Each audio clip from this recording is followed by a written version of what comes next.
We've all watched it, the journey, the struggle, the triumph. We've all seen the pictures that tell a story of victory. Amy Slaton, once a prisoner in her own body, now standing in the sun, slimmer, smiling, a supposed beacon of what's possible.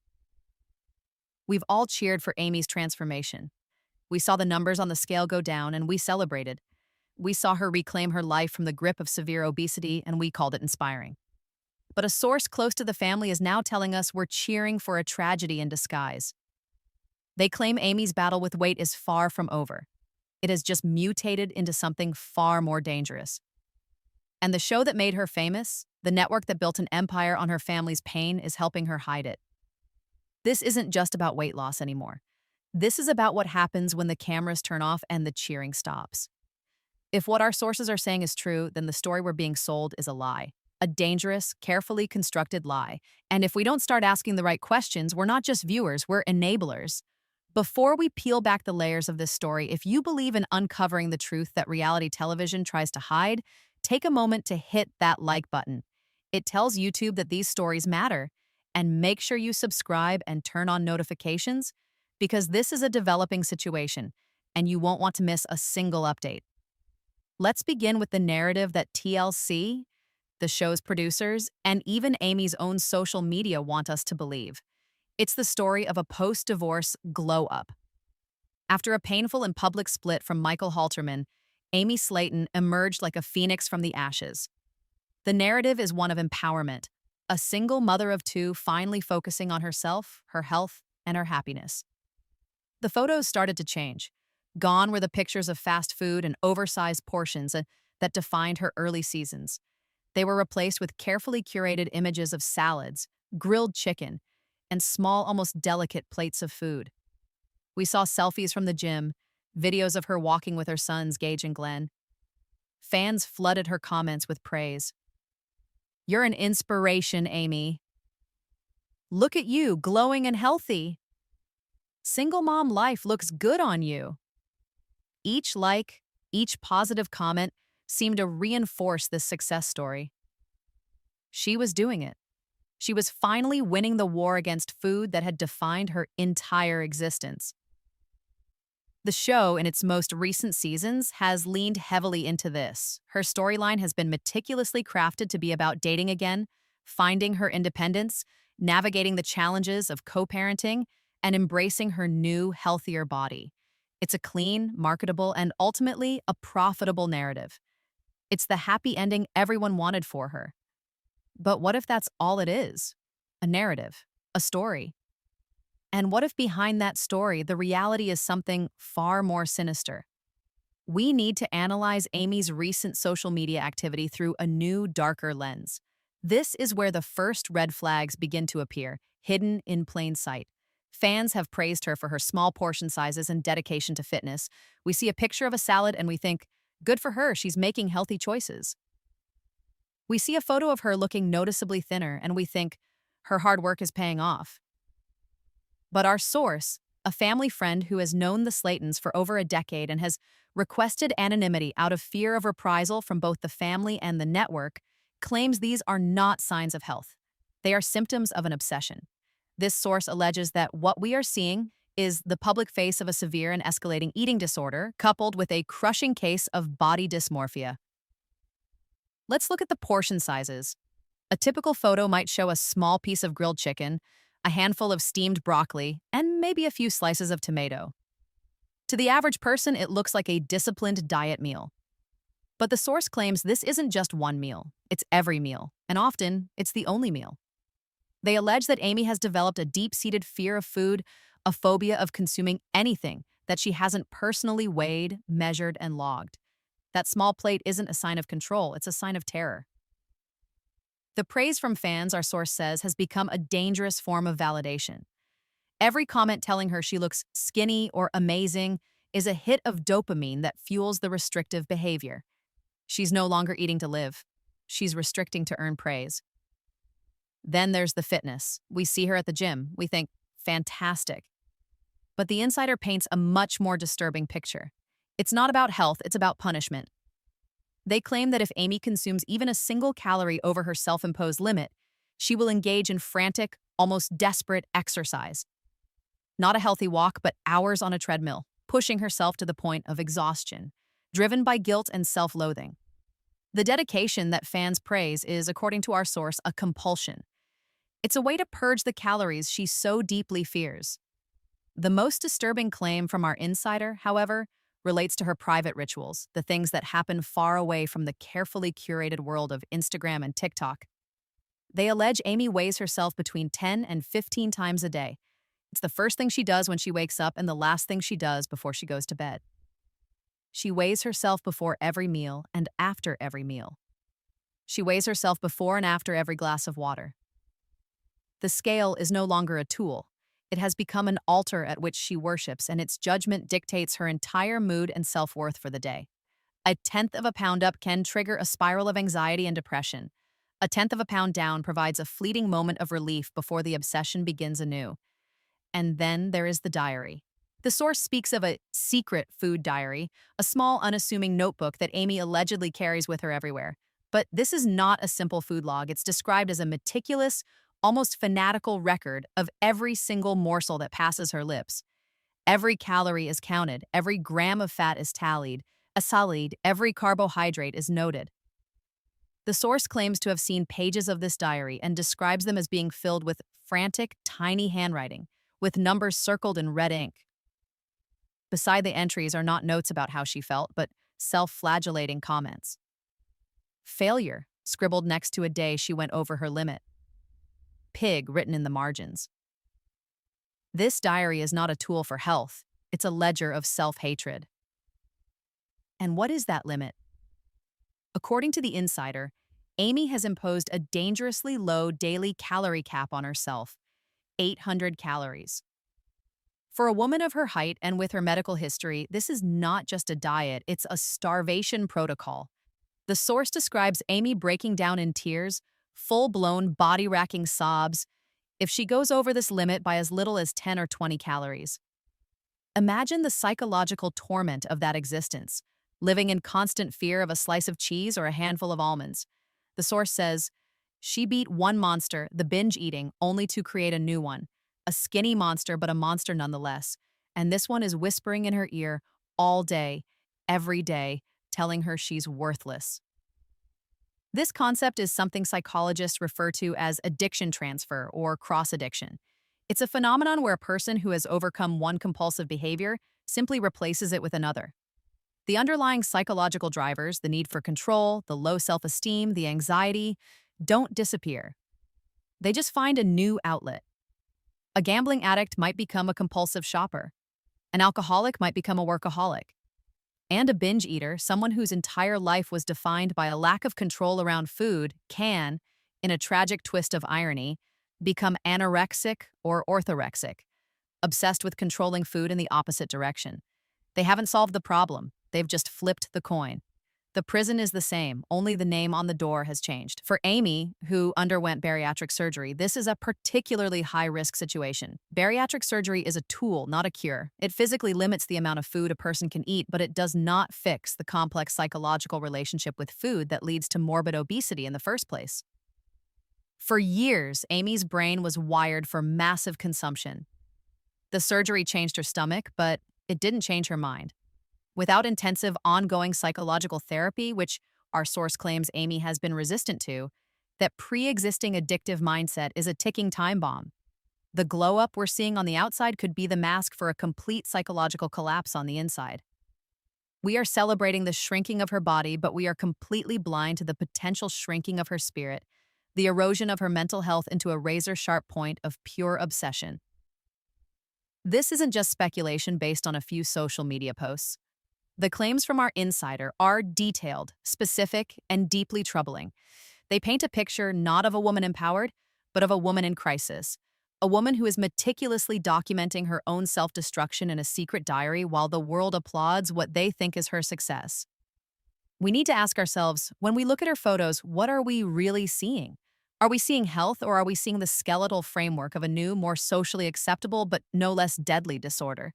The public narrative is easy to swallow, but the truth, according to those on the inside, is a bitter pill. And the story only gets darker from here because this secret was never meant to stay hidden, and its discovery, we are told, has already ripped the Slaton family apart in a way the cameras have never shown.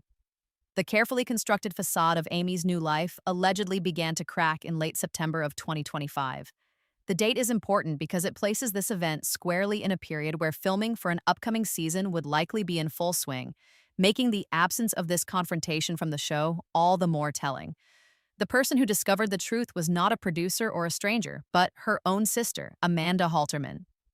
This is the explosive twist at the heart of the insider's report. Amanda, who has always been portrayed as a pragmatic and often blunt voice of reason within the family, had grown increasingly concerned. She saw the same social media posts we all did, but she also saw her sister in person. She saw the sunken eyes behind the smiling selfies. She saw the way Amy would push food around her plate at family gatherings, never actually eating. She heard the constant, obsessive talk about calories and weight, disguised as healthy living. According to our source, the family friend, Amanda's concern reached a tipping point during a family dinner at Amy's house. It was supposed to be a normal evening, a chance for the sisters to connect. But Amanda watched as Amy served her sons, Gage and Glenn, a hearty meal of spaghetti and meatballs while she herself picked at a tiny bowl of lettuce with a squeeze of lemon juice. The disparity was jarring. Later that evening, while Amy was putting the boys to bed, Amanda's intuition led her to Amy's purse, which was sitting on the kitchen counter. Tucked inside was the small, innocuous notebook, the secret food diary. What Amanda found inside, the source claims, horrified her. It wasn't just a log of calories, it was a testament to mental anguish. Page after page of self-loathing, calculations in the margins, trying to figure out how many hours of exercise would be needed to erase a piece of fruit she had eaten. A list of safe foods that consisted of little more than celery, rice cakes, and black coffee. And then there were the daily weigh-in numbers, up to 15 entries a day, tracking every minuscule fluctuation. Amanda saw the date she had brought Amy a low-sugar latte as a treat, and next to it, Amy had allegedly written, "Amanda is trying to make me fat again. Sabotage." The source describes a tearful, off-camera confrontation that followed. This wasn't a manufactured reality TV fight. This was raw, real, and heartbreaking. Amanda, with the diary in her hand and tears streaming down her face, confronted Amy in the kitchen. She allegedly held up the book and said, "What is this, Amy? This isn't health, this is a sickness." Amy's initial reaction was denial. She tried to snatch the diary back, screaming that Amanda had no right to go through her things. She insisted it was just a way to stay on track, the same way athletes and fitness models do. But Amanda, our source says, refused to back down. She read aloud some of the hateful things Amy had written about herself. She pointed out the dangerously low 800-calorie limit. And then, in a moment of desperate clarity, Amanda delivered the line that allegedly shattered their conversation. She told her, "You didn't beat the food addiction, Amy. You just traded one prison for another. You used to be a prisoner of binge eating, and now you're a prisoner of starvation. It's the same damn jailer in your head." This, the insider claims, is when Amy completely broke down. But it wasn't a breakdown of sorrow, it was a breakdown of rage. She reportedly began screaming at Amanda, her voice filled with a venom that the family hadn't heard in years. The accusations she hurled were deeply personal and painful. She screamed that Amanda was jealous. Jealous that Amy was finally thin, jealous that she was getting all the attention, jealous that she was the success story of the family now. She accused Amanda of wanting to see her fail, of wanting her to be the fat sister forever. It was a torrent of insecurity and paranoia, the desperate lashing out of someone whose entire sense of self-worth had become tied to a number on a scale. The fight escalated until Amy, in a fit of rage, threw the diary across the room and screamed at Amanda to get out of her house. Amanda left, sobbing, not out of anger, but out of terror for her sister's life. The source emphasizes that this was not a minor spat. This was a fundamental schism. The two sisters, who had been through so much together, were now on opposite sides of a terrifying new battleground. Amy saw Amanda's concern as an attack, Amanda saw Amy's new lifestyle as a slow-motion suicide, and according to our insider, the relationship has been fractured ever since. Communication is strained, limited to logistical conversations about the kids. The warmth and camaraderie that viewers were used to seeing has, behind the scenes, turned cold and suspicious. Amy has allegedly isolated herself, viewing anyone who questions her extreme habits, including other family members like Chris, as a threat to her progress. She is trapped in an echo chamber of online praise from strangers while shutting out the desperate pleas of the people who truly love her.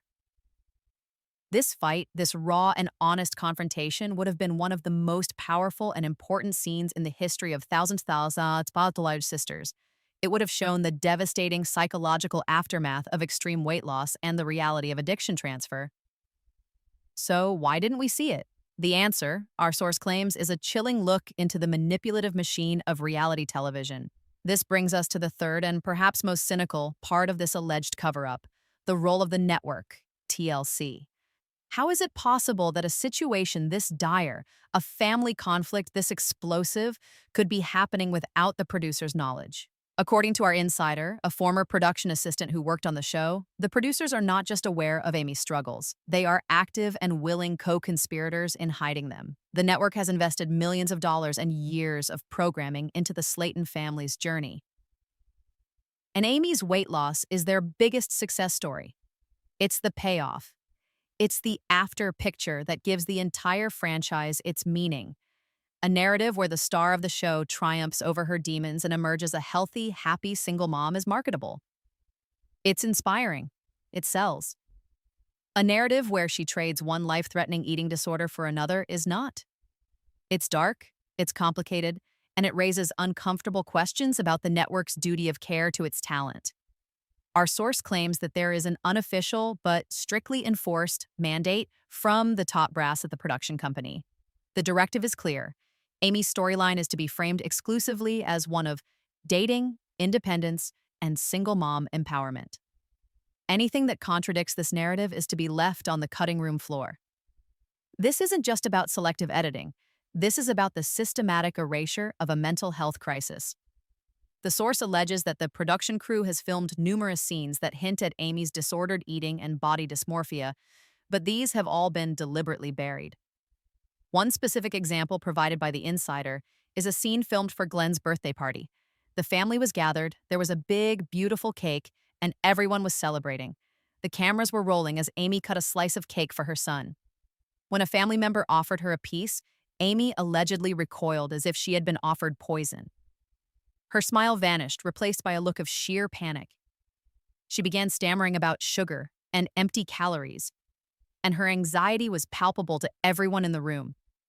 It created a deeply awkward and tense moment, sucking the joy out of the celebration. The source, who was present for the filming, said it was a chilling glimpse into her mindset.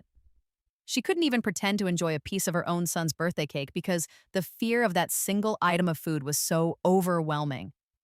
This scene, our insider claims, was flagged by a producer on site as being too dark for the brand. It was never even sent to the editors. It was intentionally deleted from the records as if it never happened. Another alleged instance involves a shopping trip.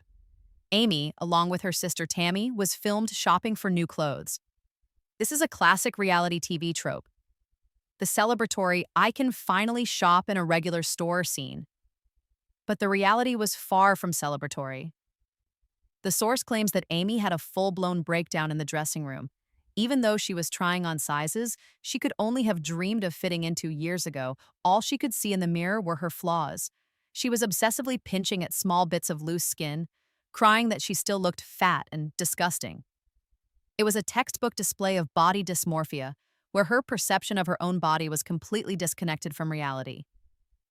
A producer allegedly had to go into the dressing room to calm her down, reassuring her that they would edit it to make her look great. The final cut that would air would likely be an upbeat montage of Amy smiling and trying on outfits, set to inspiring music. The raw, painful truth of her mental state would be completely erased, replaced by a triumphant, feel-good lie. The production insider claims that the crew is in a difficult position. Many of them genuinely care about the Slatons, but their jobs depend on delivering the story the network wants. We're told to focus on the positive, the source says. If Amy has a good day where she seems confident, we shoot hours of footage. If she's having a bad day, where she's anxious about food or her body, we're told to give her space or just cut the cameras. The story is pre-written. Our job is just to find the clips that fit it. This transforms the show from a documentary-style series about a family's life into a highly controlled piece of propaganda for a narrative that might not even be real. They are not documenting Amy's journey. They are constructing a fictional version of it for public consumption. The ethical implications of this are staggering. If these allegations are true, the network is not just observing a person in crisis. They are actively profiting from her success while allegedly ignoring the very illness that her new lifestyle may represent. They are providing her with a platform that reinforces her disorder. Every positive fan comment generated by their carefully edited portrayal is another push down a dangerous path. They are, in effect, handing a loaded gun to a vulnerable person and then filming her, making sure to only show the angles where she looks happy and empowered. The Amanda confrontation, the birthday cake incident, the dressing room breakdown, these aren't just deleted scenes. They are cries for help that the network has allegedly deliberately silenced in the name of ratings and brand identity. This leads us to the final and most shocking piece of this puzzle. The one person who has both the motivation and the potential evidence to blow this entire cover-up wide open. The source claims that Amy's ex-husband, Michael Halterman, has not been sitting by idly. He has seen the same warning signs as Amanda, but from a different and perhaps more legally significant perspective. The insider report alleges that Michael has noticed Amy's extreme and obsessive behaviors during custody exchanges of their two sons and has begun to meticulously document them. This isn't just about lingering resentment from a bitter divorce. According to the source, Michael's concern is twofold. First, there is a genuine fear for the well-being of the mother of his children. But second, and more urgently, is a growing concern about how Amy's alleged new disorder is affecting her ability to parent. The source claims Michael has witnessed things that have deeply disturbed him. He has allegedly seen Amy in a state of exhaustion and irritability, consistent with someone on a severely calorie-restricted diet. He has reportedly overheard her talking to the children about good foods and bad foods in a way that is concerningly moralistic and could instill a negative relationship with food in them from a very young age. One of the most damning pieces of evidence, the source claims, is related to the children's meals. Michael has allegedly documented multiple instances where the children have returned from their time with Amy being unusually hungry, telling him that mommy didn't have much food in the house, or that mommy was too tired to cook. While this could be interpreted in many ways in the context of the other allegations, it paints a terrifying picture. Is Amy's obsession with her own intake so all-consuming that it is beginning to impact the basic care of her children? This is the question that is allegedly haunting Michael. In a shocking twist, the source claims that Michael is not just taking notes. He is allegedly preparing to use this documentation as evidence in their ongoing custody battle. His legal argument, it's reported, will be that Amy's new obsession with her weight and food is a manifestation of an untreated mental illness, making her an unstable and potentially unfit parent. He isn't arguing that she is a bad mother, but that she is a sick mother who needs help and that, until she gets it, the children's primary residence should be with him for their own stability and safety. He is allegedly armed with a timeline of her erratic behavior, text messages from other concerned family members, and potentially even photographs or videos he has taken during exchanges that document her frail appearance and anxious state. Imagine the fallout from this. The family, particularly Amanda and Chris, are said to be terrified. They are caught in an impossible position. On one hand, they share Michael's concerns about Amy's health. On the other, the idea of Amy losing custody of her children is a nightmare scenario. Furthermore, a public court battle would drag all of these hidden secrets into the light. The meticulously crafted TLC narrative would be shattered in a courtroom. The allegations of an eating disorder, the obsessive calorie counting, the fights, the cover-up, it would all become public record. It would be a personal tragedy for the family and a public relations disaster for the network. The family is allegedly fractured on how to handle the situation. Some are urging Amy to seek professional help immediately, hoping to preempt Michael's legal action. Others are in denial, siding with Amy that Michael is just being vindictive. The Slaton family, a unit that has weathered so much under the public eye, is reportedly on the brink of implosion, torn apart by a crisis that the show which made them famous refuses to acknowledge. Michael Halterman, once a quiet, supporting character, could become the catalyst that exposes the entire success story as a dangerous lie. He holds the power to turn a reality show storyline into a legal drama with devastating real-world consequences for Amy and their children. The network's carefully protected brand is balanced on a knife's edge, and if Michael makes his move, the whole thing could come crashing down. So where does that leave us? We, the audience, have been fed a simple, inspiring story of a woman overcoming obesity. We have liked the pictures, posted the encouraging comments, and played our part in the narrative. But if these insider reports are true, we have been cheering for a woman who is not healing, but is instead spiraling into a new, equally dangerous illness. Is Amy Slaton's transformation a genuine victory, a testament to human will and determination? Or is she on the brink of a new health crisis, a psychological collapse that the show, in its pursuit of a happy ending, refuses to acknowledge? Are we, by celebrating her weight loss without questioning the methods or the mental toll, enabling this potential tragedy? We praise her for her small portions, but are we inadvertently applauding starvation? We admire her shrinking frame, but are we blind to the growing crisis in her mind? This is a serious topic that goes beyond celebrity gossip. It touches on the ethics of reality television, the complexities of eating disorders, the hidden pressures of living a life in the public eye, and our own responsibility as consumers of media. The story of Amy Slaton may not be the simple success we all wanted it to be. It may be a cautionary tale, a dark truth, hidden behind a bright, smiling, and carefully filtered lie. Let me know your thoughts with respect in the comments below. What do you believe is happening behind the scenes? And make sure you are subscribed for more on this developing story as we continue to seek the truth. To truly understand the depth of this alleged crisis, we must look beyond Amy and see the ripple effect, the collateral damage that this new, insidious obsession is causing within the entire Slaton family. The confrontation with Amanda was not an isolated incident. It was the first visible crack in a foundation that is now crumbling under the weight of a secret. The family, which once presented a united front against the world, is now, according to our insider, a fractured and paranoid collection of individuals walking on eggshells around the very person they are trying to save. And at the center of this new dynamic is the other star of the show, Tammy Slaton. Tammy's journey has been its own epic of struggle and survival.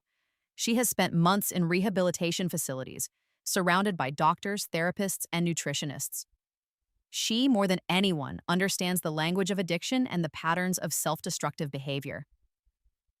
One would assume she would be Amanda's strongest ally in trying to reach Amy, but the reality, our source claims, is far more complex and heartbreaking. Amy has allegedly created a toxic new dynamic between the sisters, one where her weight loss is not a shared victory, but a weapon. The insider describes conversations where Tammy has tried to gently voice her concerns. She might say something like, "Amy, are you eating enough today? You seem tired." Instead of hearing the concern, Amy allegedly hears judgment. Her response is swift and brutal, designed to shut down the conversation and reassert her dominance in their new hierarchy. She'll snap back with comments like, "Well, at least I'm not on my way back to 600 pounds, Tammy." Or, "You wouldn't understand what it takes to be healthy. You're still struggling." These comments are devastatingly effective. They prey on Tammy's own insecurities and her own long, arduous battle, a battle she is still very much in the middle of. It creates a situation where Tammy is afraid to speak up because any attempt to help is reframed as jealousy. Amy has successfully positioned her alleged disorder as a sign of strength and Tammy's concern as a sign of weakness and envy.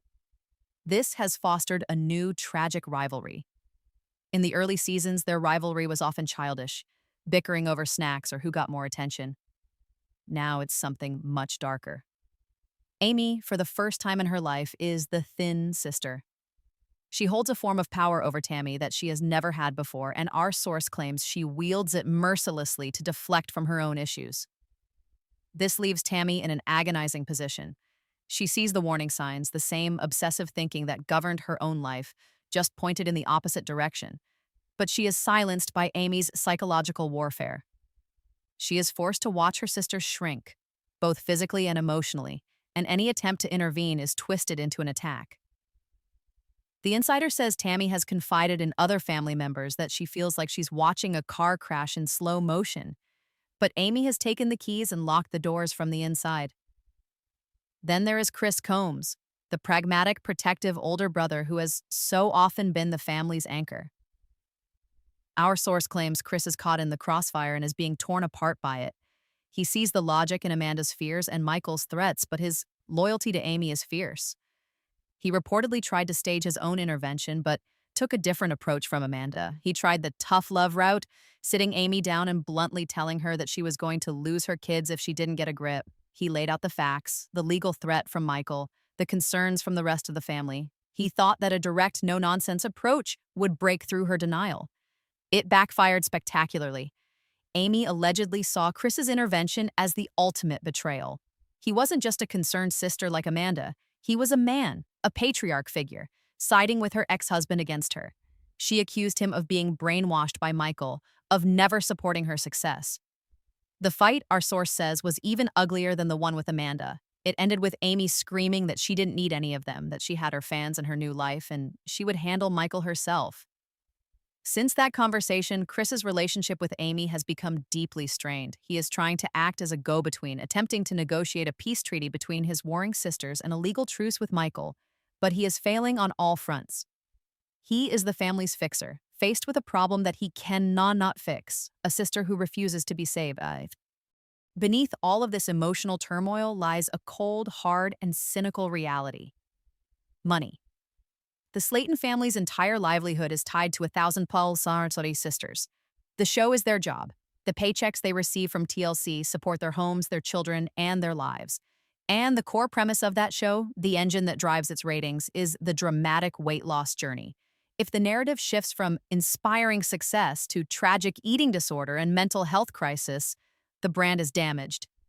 The show's future, and therefore their income, is put in jeopardy. This financial dependence creates a powerful, unspoken pressure to maintain the status quo. It's a conflict of interest of the highest order. How can you genuinely help someone when your financial survival depends on pretending their problem doesn't exist? Our insider alleges that this financial pressure is a key reason why the cover-up is so effective. Some family members, while concerned, are terrified of rocking the boat. They see what happened to Amanda and Chris when they spoke up. They know that if Amy were to be forced into treatment, or if the public learned the dark truth, the show could be canceled. And then what? The fear of losing their income, the insider claims, is a powerful silencer. It forces a grim, unspoken complicity. They might whisper their concerns to each other in off-camera phone calls, but when the producers are around and the cameras are on, they play their parts. They smile, they offer praise for Amy's healthy choices, and they help sell the lie because the truth is simply too expensive. This transforms the family from a support system into a cast of characters trapped in a gilded cage, forced to prioritize the narrative over the well-being of their own flesh and blood. To fully grasp the danger Amy is allegedly in, we need to move beyond the family drama and look at the cold, hard medical and psychological facts. What is supposedly happening to Amy's body and mind is not just a diet gone wrong. It's a multi-front war of self-destruction. The glow-up is a carefully constructed illusion, and our insider claims the reality is one of chronic illness and profound mental anguish, hidden behind layers of makeup, flattering camera angles, and social media filters. Let's start with the physical toll. A self-imposed 800-calorie-a-day limit, especially for someone who has undergone bariatric surgery, is a recipe for medical disaster. The body is being systematically starved of the essential nutrients it needs to function. The insider reports that the physical signs are already there for anyone willing to look closely. They claim Amy's hair has been thinning dramatically. She has allegedly been buying expensive extensions and wigs to hide the growing bald patches, a common side effect of severe malnutrition. When fans comment on her great new hair, they are, in fact, complimenting a disguise. The source also describes Amy as being in a state of constant physical distress. She is perpetually cold, even on warm days, often wearing sweaters indoors. This is a classic symptom of a body that no longer has enough fat or energy to regulate its own temperature. She is also allegedly plagued by constant dizziness, fatigue, and brain fog. The insider recounts an incident where Amy nearly fainted while getting out of her car, having to brace herself against the door to keep from collapsing. She played it off as simply feeling a bit tired. But the source insists these moments of extreme weakness are becoming more and more frequent. She is running on empty, and the engine is beginning to sputter. The vital organs, the heart, the kidneys, the liver, are put under immense strain during starvation. The insider expresses a deep fear that Amy is on a path to irreversible organ damage, or even a sudden cardiac event, all while smiling for the camera and talking about her healthy lifestyle. But the physical decay is only half the story. The psychological torment is perhaps even more severe. We need to look closer at the concept of body dysmorphic disorder. BDD is a mental health condition where a person can't stop thinking about one or more perceived defects or flaws in their appearance, a flaw that to others is either minor or not observable at all. For someone who has lived their entire life in a morbidly obese body, the psychological image of that body can become permanently burned into their brain. They can lose hundreds of pounds, but the phantom fat remains. They still see the same person in the mirror. Our insider paints a devastating picture of Amy's battle with this. They describe her having a body-checking ritual. She allegedly spends hours a day in front of a mirror, not in admiration, but in a state of critical self-analysis. She will pinch the loose skin on her arms and stomach, convinced it is still thick layers of fat. She will turn from side to side, obsessing over angles, convinced she looks just as big as she did at 400 pounds. The source claims to have walked in on her doing this, seeing her with tears streaming down her face, muttering, "I'm still a fat cow, nothing's changed." This is the cruel paradox of her alleged condition. The more weight she loses, the more she obsesses over the fat that remains, because the real problem isn't on her body, it's in her perception. This ties into the alleged dressing room breakdown during the shopping trip. It wasn't just a moment of frustration. The source provides more detail, describing it as a complete psychotic break from reality. Amy was holding up a size medium shirt, a size she had never been able to wear in her adult life, and was sobbing that it was too small and made for skinny people, even as it hung loosely on her frame. Her brain was literally incapable of processing the new reality of her body. She was trapped in a psychological prison where the walls were made of her own self-perception, a perception that no amount of weight loss could ever change. The producers who allegedly calmed her down and promised to edit it to make her look great weren't just being manipulative. They were actively participating in her delusion, reinforcing the idea that her reality could be edited and controlled rather than confronted and healed. Furthermore, we must consider the specific nature of her alleged new eating disorder. While it has anorexic traits, it also aligns perfectly with a more subtle and insidious condition known as orthorexia nervosa.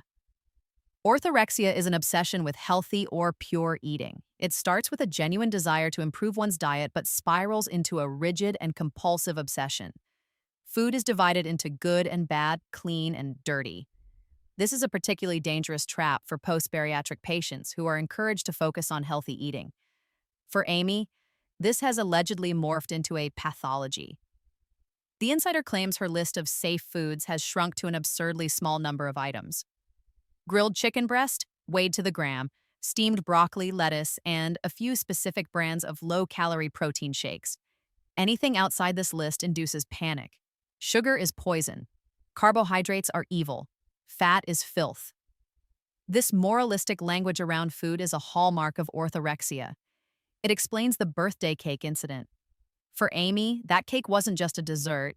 It was a symbolic representation of everything she now fears. It was a moral failure on a plate. By refusing it, she wasn't just dieting, she was performing an act of ritual purity, proving to herself that she was still good. This obsession with cleanliness provides the perfect public cover. When she posts a picture of a salad, the world sees health. They don't see the panic attack that would ensue if that salad had a crouton on it. They don't see the obsessive, hours-long ritual of washing, chopping, and weighing those vegetables. TLC, the fans, and social media all become unwitting accomplices, praising a behavior that is, at its root, a symptom of a profound and debilitating mental illness. If the network is truly aware of all this, then their actions move from passive negligence to active, malevolent conspiracy. The allegation that they are not just editing out the bad parts but are actively constructing a false reality for profit is a deeply disturbing charge. And to do this, our insider claims they have a key operative on the ground, a handler. This isn't just a producer, this is a role described as being part talent manager, part publicist, and part warden. This handler, let's call her Jessica, as our source did, is allegedly a network employee assigned specifically to manage Amy's public image. Jessica's job is to ensure that the Amy Slaton brand remains positive, empowering, and, above all, profitable. The source claims Jessica has near total control over Amy's social media. While Amy may take the photos, it is Jessica who often writes the upbeat, inspirational captions. It is Jessica who diligently scrubs the comments section, deleting anything that questions Amy's health or hints that she looks too thin. She is the architect of the online echo chamber that reinforces Amy's behavior. But her role goes deeper. Jessica is allegedly the one who coaches Amy before any on-camera interview or confessional. She provides talking points, reminding Amy to focus on her independence, her kids, and her newfound confidence. The insider described overhearing a coaching session where Amy was expressing anxiety about an upcoming scene involving a family dinner. Jessica allegedly told her, "Just focus on how good you feel. Talk about your energy levels. If anyone offers you food you don't want, just smile and say you're saving room for a healthy snack later. We can make it look like you have willpower, not a problem." This is stage management of a person's life, turning a human being into a puppet for a corporate narrative. To make the situation even more perverse, the source alleges the existence of a specific clause in Amy's contract, a health and wellness bonus. This is a financial incentive, reportedly a significant six-figure sum, tied to her meeting certain goals. These goals are not just about weight loss, but about public image, maintaining a certain number of social media posts about fitness, doing positive press interviews, and, most importantly, maintaining a marketable appearance as determined by the network. This creates a monstrous incentive structure. Amy is financially rewarded for the very behaviors that are allegedly destroying her. Losing more weight, restricting her diet more, posting more gym selfies. All of these actions, which may be symptoms of her disorder, are directly linked to a bigger paycheck. It makes the network not just a co-conspirator in the cover-up, but the financial engine driving the illness itself. They have monetized her self-destruction. The ultimate proof of this alleged cover-up, the moment the network showed its true colors, came during a reported medical emergency. The insider provides a chilling, detailed account of a day of filming at a local park. It was a hot summer day, and the crew was shooting a fun day out scene with Amy and her kids. Amy, who had allegedly eaten nothing but a rice cake and black coffee that day, was visibly weak. In the middle of a take, while pushing one of her sons on a swing, her eyes rolled back in her head and she collapsed. What followed was not a call for an ambulance, but a controlled panic orchestrated by the producers and the handler Jessica. The source claims the on-site medic immediately recognized the signs of a collapse due to severe malnutrition and hypoglycemia. But before anyone could call 911, the executive producer on set allegedly made the call. No ambulance, it'll create a scene and a paper trail. Instead, they got her into an air-conditioned production van, forced her to drink a glucose solution, and called the network's on-call doctor, a physician who is contracted by the production company. The official story, fed to the rest of the crew and later to the family, was that Amy had suffered a simple case of dehydration, coupled with a panic attack from the heat. The incident was scrubbed. The footage was immediately confiscated and deleted. The few crew members who knew the truth were allegedly forced to sign additional non-disclosure agreements, reminded of the severe financial penalties for any leaks. This was the point of no return. A human being, the star of their show, had a serious medical event directly related to her untreated condition, and the network's first and only priority was not her health but containing the story. They successfully hid a medical emergency that should have been a wake-up call, burying the truth to protect their investment. And this is why Michael Halterman's legal threats are so terrifying to them. Michael is not bound by an NDA. He is an outside variable they cannot control. Our source now claims that Michael's legal efforts have escalated dramatically. He is no longer just preparing to use evidence. He has officially filed a motion with the court for an emergency evaluation of Amy's parental fitness. His filing allegedly includes a detailed log of his concerns, sworn affidavits from neighbors who have witnessed her erratic behavior, and, most explosively, a request to subpoena the production company for any and all unaired footage of Amy from the past year. This subpoena is the nuclear bomb. Michael's lawyer is arguing that the unaired footage will show a pattern of behavior and a state of mental and physical decline that has been deliberately hidden from the public and the court. He is calling their bluff, betting that the cutting room floor contains the truth.